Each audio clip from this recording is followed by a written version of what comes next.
Hey, what's going on out there, YouTube family? This is Samuel here representing Team JVS. I'm back here again for another movie review. The name of this movie is called The World to Come. This is starring Katherine Waterston, Vanessa Kirby, Christopher Abbott, and Casey Affleck. Now, Katherine Waterston, Fantastic Beasts, most notable. Vanessa Kirby, she's going to be up for an Oscar nomination for, most likely for The Pieces of a Woman. Christopher Abbott, he actually is in two movies I saw this year, which was, or last year technically, 2020. The Possessor and Black Bear, did an amazing job. And Casey Affleck, I mean, he is one of the best actors, period. This is the backdrop of it. The synopsis reads, somewhere along the mid-19th century American East Coast frontier, two neighboring couples battle hardship, isolation, witnessed by a splendid yet testing landscape, challenging them both physically and psychologically. I'm going to say, this synopsis does not, it does not defer to the real execution and the severity of this film. Because the big thing about this film is you got Tallie and you got Abigail. Tallie is, you know, kind of a newcomer to the town with her husband Finney, and Dyer, who is Casey Affleck's character, and Catherine, who is, Abigail, who is Katherine Waterston's character. They've been there for most of their life, and they had, without spoiling too much, they'd already befallen like tragedy. Not only is the farm not working as it should, they are estranged. Like, they are no longer like communicating like they should be together.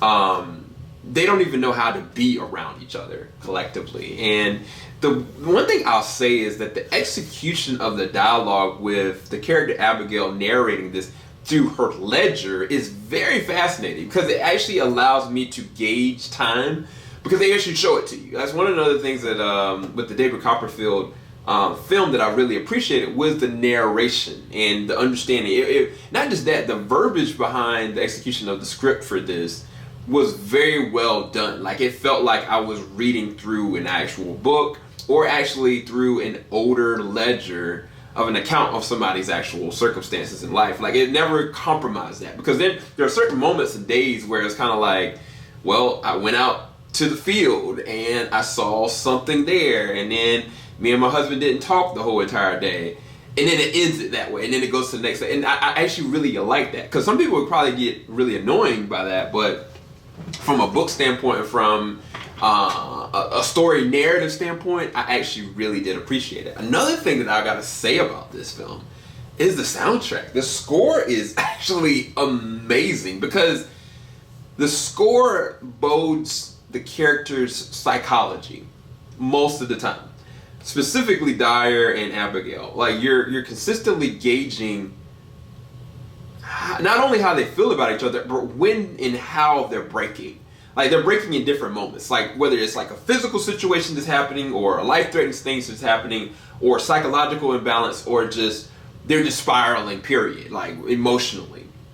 And the music, it is almost moments where it feels like horror feeling. Like, there's moments where, like, in the dark, in the crevices of the setting that they're actually in, you start to wonder how dark this can actually get. There's one situation where the character Tallie is kind of wandering through like a snowstorm, and like the music just stops when she kind of gets somewhere to safety, and you're like, yo, this is crazy. And I really appreciate the soundtrack for this. It's really well done. The cinematography is actually well done as well, because even with, like I said, snowstorms, rainfalls, they go through a lot of different seasonal based things, but then they also give the actors time to move. What I mean by that is, sometimes like you got these close-up panned-out shots, and then you go wide stretched-out shots. Sometimes like it just kind of like bows itself to an open space, kind of like how we are right now. And it allows the actor to kind of like maneuver around each other. Like, there's a moment where the character Abigail and Tallie, like, you know, Tallie came over to visit, you know, for Abigail's birthday or something like that.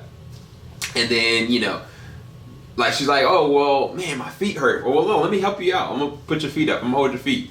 And like, the way that they actually position the camera, it allows you to see all the non-verbals very well. It allows the actors to really be actors. And when you have somebody like Casey Affleck in this, who really doesn't have, he has the least amount of dialogue in this film, be honest with you.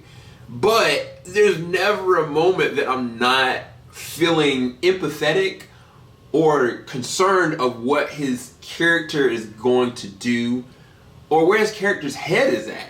One thing that I can say from a significant account is that there is a true line difference between both husbands and both wives. And the interaction of the wives is what I was worried that it wasn't going to come. I thought it was going to be really, what's the word? I thought it was going to be really stereotypical. I thought it was going to be here, but no, like, both of these women lived. Like, they have their own stuff that's going on. They have their own excess baggage. It's not just they need each other to kind of survive or they need each other for a distraction. Like, no, there is cemented grounds for their friendship, relationship, and everything that goes on in between. And it's a mess. Like, it's hard. From a story and a narrative standpoint, it is very hard to watch. Like, it is emotional.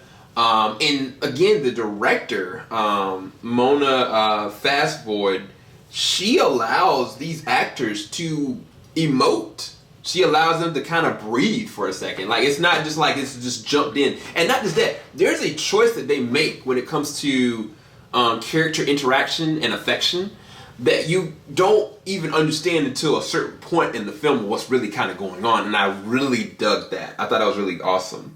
But yeah, like, even character like the character Finney, played by Christopher Abbott, at first he's one way and he just becomes something completely different. And it's just interesting to see the differences in pace of this. Also, the interpretation of the way that this is actually scripted, because this is a ledger. There's certain verbal cues when somebody's writing in a diary where you're kind of like, you're trying to assess, like, wait, is this how it happened, or is this how they wanted it to happen? Like, what really went down? And even towards the end, there's something that's let to your imagination that I think that I'm going to try to do my best to my interpretation of the film. And again, I'm talking about a lot. That means it's really good, to be honest with you guys. The film itself, to me, is about the consequences that you go through in life that you have to not only go through for the worst and for the best, but what are you willing to do to survive moving forward? What I mean by that, the character Abigail, the character Tallie, the characters Finney and Dyer, every single one of the characters in some way, shape, or form has to compromise themselves through this whole situation. But even deeper than that, by the end of it, they have to understand, can they live with this situation?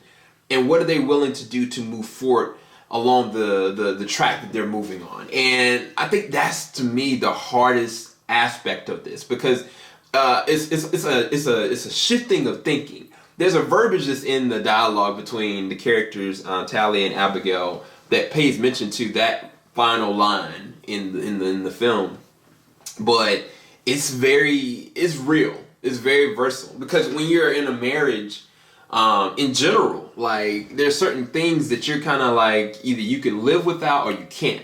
Either some things that you know, no matter what, it's like, this is where I feel, this is where I stand, and this is what I'm willing to do to move forward and survive with or without. And this movie plays on that on so many different levels. Like, because there are different situations where, you know, the wives and the husbands really show levels of love and concern and empathy and willingness to protect, and then you get to see the worst of both of every single character. There's maybe one character that isn't all the way bad, but even with that character, emotionally distant is a real thing, and also absent.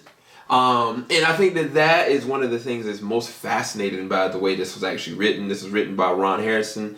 I would say that this is right on line in terms of the romance and relationship side of things with Portrait of a Lady on Fire. I think it was I think it was definitely really deep, but it was very vastly different because the circumstances, again, they said it in the synopsis, the circumstances around them is very dangerous. Like, they are trying to farm and be in a climate and a situation that neither one of them are really prepared for.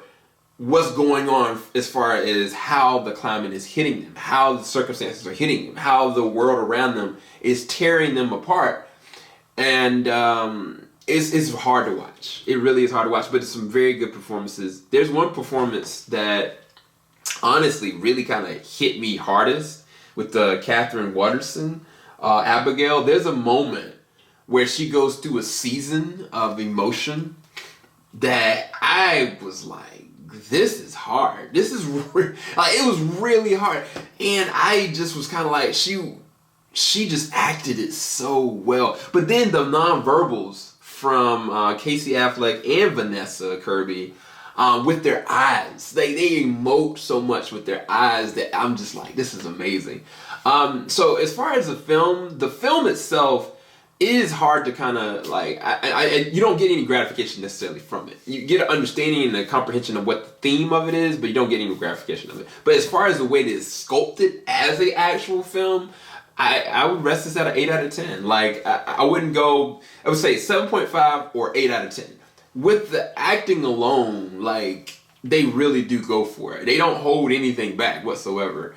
It's just, you're not going to like some of the choices that the characters make. You're not going to like the way things go at times, and it will make you uncomfortable. It will put you in a mood. And for good or bad, that's what, the art of cinema is all about, in my personal opinion. But hopefully you guys did enjoy this review. I'll talk to you guys a bit later on. Make sure you leave a like, subscribe, hit that bell button, keep it locked. JVS, we ain't gonna stop. Have a blessing, guys.